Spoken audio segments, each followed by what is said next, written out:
ओम तव कथामृतम तप्त जीवनम कविभिरीडितं कल्मषापहं श्रवणमंगलं श्रीमदाततं भुवि गृह्णन्ति ये भूरिदा जनाः।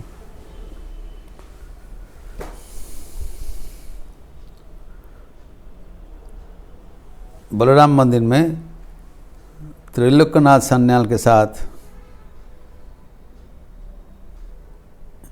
गिरीश चंद्र घोष आदि भक्तों के अवतार तत्व का वितर्क चल रहा है।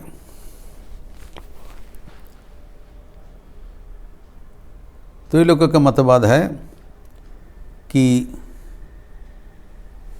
अवतार ईश्वर अनंत है, अनंत ईश्वर कोई सीमित मानव शरीर में अवतीर्ण नहीं हो सकते हैं। Infinite cannot have the manifestation with in the finite. तभी ठाकुर समझा रहे हैं कि इन्फिनिट का अनुभूति वो भी तो मानव शरीर में होना संभव नहीं है। तो ईश्वर का अनंत सत्व वो हमारे लिए एक बातों का बात है, theoretical understanding. Practical we can never realise that, क्योंकि हमारा मन बुद्धि सीमित है। इसलिए ठाकुर कहते हैं कि अगर कोई गंगा स्नान करने चाहते हैं, गंगा का कोई एक स्थान स्पर्श करने से गंगा स्पर्श हो जा रहा है, एक स्थान में स्नान करने से हो जाएगा। फिर गंगा का गौमुख से गंगा सागर तक पूरा पानी को छूने की जरूरत नहीं है। और एक उदाहरण दिया, अगर त्रैलोक्य के कहते हैं अगर मैं तुमको छूना चाहता हूँ, तुम्हारा कोई भी शरीर का अंग स्पर्श करने से तुमको छूना हो गया। और सिर से पैर तक सब अंग का स्पर्श करने की जरूरत नहीं होता है। तो पूरा ईश्वर का जो कॉन्सेप्शन का जरूरत क्या है, वो संभव भी नहीं है और वो अनावश्यक है। अभी ठाकुर एक उदाहरण दे रहे हैं, ये वेदांत का उदाहरण। तो ये वचनामृत से ही हमारा पूरा शास्त्र का पाठ हो जा रहा है।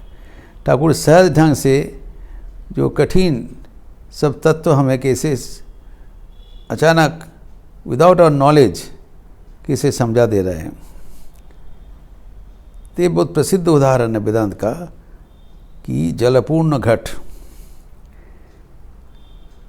अगाध जल राशि है, उसमें एक भासमान घट है, एक फ्लोटिंग पिक्चर भासमान है। और घट का भीतर पानी है, बाहर पानी है, और वो पानी से भरपूर है, कनाय कनाय पूर्ण। तो आर्किमिडीज प्रिंसिपल के अनुसार अगर भासमान घट है और पूरा इस covered up to the brim, तो equal volume of water replace करेगा, जिसका वजन इसके बराबर होगा और वो भासते जाएंगे, डूबेगा नहीं। It is neither drowned not floating up to the brim. ये अवस्था है। अभी यह वो ज्ञान का अवस्था में बताया। तो ज्ञान जब परिपूर्ण हो जाता है तो हम सब सर्वसत्व से ईश्वर को अनुभूति करते हैं। हमारा घट का जितना सामर्थ्य है उसके अनुसार, घट में जितना पानी बैठेगा उतना ही पानी घट ले सकते हैं, लेकिन ये परिपूर्ण है। और जब तक घट है तब तक अहम भावना है, घट का व्यवधान अहंग है। तो चारों ओर ईश्वर विद्यमान, भीतर में भी है, बाहर में भी है, लेकिन बीच में एक व्यवधान है, वो घट, वो है अहंकार, आमी। व्यवधान नहीं रहेगा तो आमी भी नहीं रहेगा। तो ठाकुर का एक फेमस उक्ति है, आमी मोले घुचिबे जंजाल। ये कहीं पर नहीं मिलता है, ठाकुर का ही पॉइंट। बहुत ही मानविक एक प्रवचन है। आमी बोले घुची व जंजाल। मैं मरा तो जंजाल साफ हो गया। जंजाल मतलब क्या है? अज्ञान। अज्ञान का क्या जड़ है? अहंकार, मैं। मैं, मेरा, मैंपन, मेरापन, आमी आमार। ठाकुर कहते हैं नाहम नाहम तू हूँ तू हूँ। तू तेरा ज्ञान है, मैं मेरा अज्ञान है। जब तक मैं मेरा रहेगा तब तक अज्ञान है। वो घट का व्यवधान है। अगर घट को तोड़ दिया जाए तब क्या होगा? भीतर का पानी और बाहर का पानी एक हो जाएगा। लेकिन तोड़ने के बाद ये कह नहीं जाएगा कि भीतर का पानी बाहर का पानी सब एक हो गया, क्योंकि भीतर बाहर तब नहीं रहेगा, तब बराबर हो गया। जब तक घट है तब भीतर बाहर है। जब तक अमित्व बोध है तब तक मैं जीव हूँ, आप ईश्वर हो, ये चिंतन है। लेकिन जब घट टूट जाएगा, अमित्व चला जाएगा, तब और जीव ईश्वर का व्यवधान भी नहीं रहेगा, एकाकार हो जाएगा। इसीलिए कहा जाता है कि जीव का जब ब्रह्म के साथ एकत्व अनुभूति होता है, उसके बाद उसका वापसी नहीं होता है। घट टूट गया तो पानी, घट का पानी एक बार बाहर का पानी से मिल गया तो फिर वो घट का पानी बाहर का पानी से और इकट्ठा करना संभव नहीं है। It has become one with infinity. इसीलिए कहा जाता है कि समाधि के बाद वो लौटता नहीं। लेकिन जो अवतार पुरुष है वो आधिकारिक है, वो उसका घट टूट जाने के बाद भी उसको समेट ले सकते हैं, उसका अलौकिक क्षमता से। यही है बात।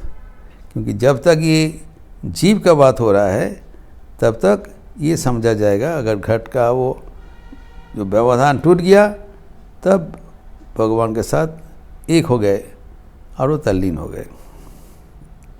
ये एक खास बात। तो ये चर्चा के बाद ठाकुर अभी त्रैलोक्य के साथ मिष्टालाप कर रहे हैं। कोई विरोध नहीं है, तो ठाकुर को माना नहीं, इसलिए ठाकुर का कोई आपत्ति नहीं है। जिसको जैसा बुद्धि होगा, विचार होगा, करेंगे। ठाकुर की इच्छा अनुसार ही तो हो रहा है, ये बताएंगे अभी। तो अभी वो त्रैलोक्य के साथ अभी मिष्टालाप कर रहे हैं और उनको कुछ मिष्टान्न खिलाने के लिए बलराम को बोला है।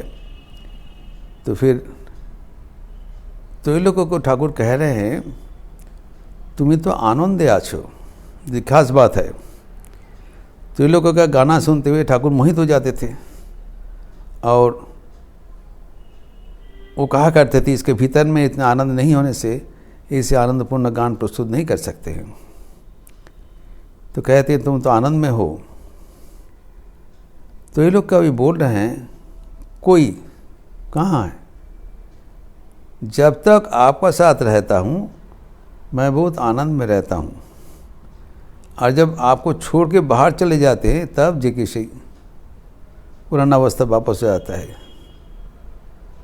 अर्थात संसार में हम जब प्रवेश करते हैं तब भगवान को भूल जाते हैं, और ठाकुर का सानिध्य में रहने से भगवान की याद रहता है, और भगवान की याद रहने से आनंद रहता है। वो सहज ढंग से बता दिया। अभी ठाकुर एक महत्वपूर्ण बात बोल रहे हैं। देखो, जूतों पर एक कांटा बोने के लिए पाए कांटा लागबे ना। जो कंटक का जंगल है, ये संसार कंटक का जंगल है, तो वहाँ पर जाने से तो पाए में कांटा चुभेगा। तो उपाय क्या है? कंटक तो आप हटा नहीं सकते हैं, जूता पहन के जाने से फिर पैर में नहीं लगेगा। जूता है सदसद विचार। ईश्वर ही सत्य है और बाकी सब अनित्य है, इसको जानने का नाम ही जूता पहनना। ये जानकर अगर संसार में रहा जाए तब कामिनी कांचन से हमारा कोई हानि नहीं होगा। कामिनी कांचन से हानि का क्या कारण क्या है? हाउ दैट इज डिस्टर्बिंग अस। कामिनी कांचन हमें डिस्टर्ब नहीं करते हैं। कामिनी कांचन के प्रति हमारा व्यक्तिगत आसक्ति हमारा दुख का कारण है। We blame the externals. External में से कोई आपत्ति नहीं है। कामिनी कांचन संसार में तो ठाकुर बार बार वर्णन है। अच्छा, संसार में रहने से कोई आपत्ति नहीं है, लेकिन उनके पास आसक्ति तभी होता है जब हम कामिनी कांचन को हम मानते हैं ये बराबर रहने वाला है। तो इस निरंतर विचार करना चाहिए, जो कामिनी कांचन हमारे सामने दिखाई पड़ रहा है वो क्या बराबर रहेगा? Will anyone give the company for ever? ভেবে দেখ মন কেউ কারো নয়, মিছে ভ্রম ভূমণ্ডলে, ভুলো না দক্ষিণा काली, बौद्ध हुए माया जाल। एक संगीत में है, चिंतन करके देखो ये भूमंडल में कोई अपना नहीं है। आप बेकार बेकार भटक रहे हो, कोई तुम्हारा अपना नहीं है। যার জন্য মরো ভেবে সে কি তোমার সঙ্গে যাবে, সেই প্রেয়সী দেবে ছড়া অমঙ্গল হবে बोले। ये गाना में है, जिसके लिए तुम मर रहे हो, तुम्हारा प्रेमिका के साथ रहने के लिए मर रहे हो, तो ये सोच लो वो क्या तुम्हारा साथ जाएंगे तुम्हारा जब जाने का समय होगा। और उल्टा है, जब अगर तुम्हारा देहांत हो जाता है, उस समय में प्रेत शरीर में तुम्हारा पास से कुछ अनिष्ट ना हो जाए, तो वो वहाँ पर चारों ओर गंगा पानी छिड़काते रहते हैं ताकि तुम्हारा और वापस आवागमन ना रहे। तब तुम प्रेत बन गए, तब तुम्हारा संग परित्याज्य है। जिसको लिए आप सोच रहे हो वो तुमको त्याग करके चले जाएंगे, मानसिक रूप से, बाह्य रूप से। ये सोच लो। तो संसार में कोई तुम्हारा अपना नहीं है, एकमात्र भगवान ही अपना है। वो पहले भी थे, अभी भी है, आगे भी रहेंगे। ये विचार जब हमारा मन में एकदम ज़बरदस्त करके बैठ जाता है, विचार पक्का हो जाता है, उस विचार के साथ अगर संसार में रहने से कोई असुविधा नहीं होगा। जूता पहन के कांटा वन में जाने का जैसा हो जाएगा। ये तो लोगों को समझाया।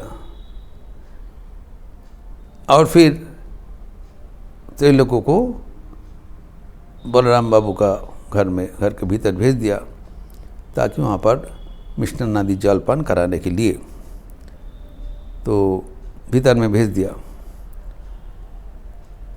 तभी भेजने के बाद ठाकुर अभी गिरीश घोष आदि भक्तों को कह रहे हैं, ये जैसे तर्क हुआ था इसका यथार्थता कितना है, what is the utility of such debate, ये भी जानना जरूरी है। To what extent we should get engaged in such controversial debates, इसके बारे में भी ठाकुर का स्पष्ट विचार है, जो भी हमारे लिए जानना बहुत ज़रूरी है। ठाकुर सब कुछ खुलासा बता दिया, और क्या है जो सत्य क्या है, ईश्वर के साथ जीव का क्या फ़र्क है वो भी बता दिया कि ईश्वर समाधि के बाद वापस आ सकते हैं लेकिन जीव नहीं सकते हैं, क्योंकि वो घट जैसा है। लेकिन ये सब बातें, ये विश्वास और भरोसा तभी होगा जब किसी को आध्यात्मिक अनुभूति होगा। बेकार फालतू डिस्कशन करने से इसका कोई समाधान नहीं हो सकता है।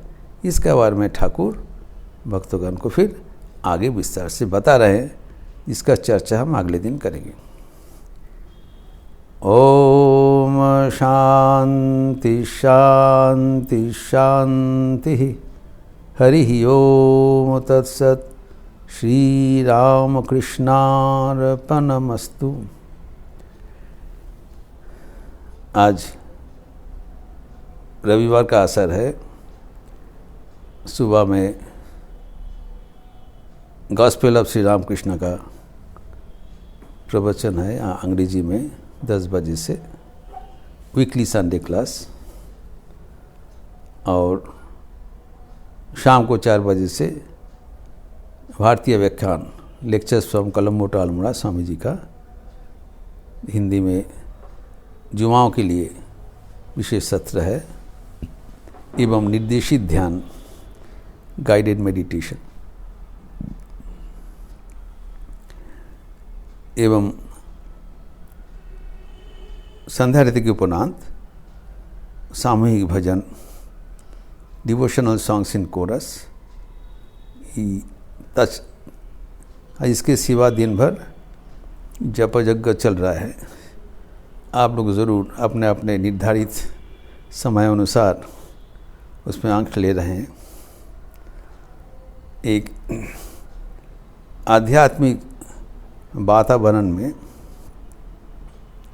एक अवगाहन करने का अवसर है। आप लोग सब स्वागत है। अच्छा रहिए, स्वस्थ रहिए, आनंद में रहिए। नमस्कार।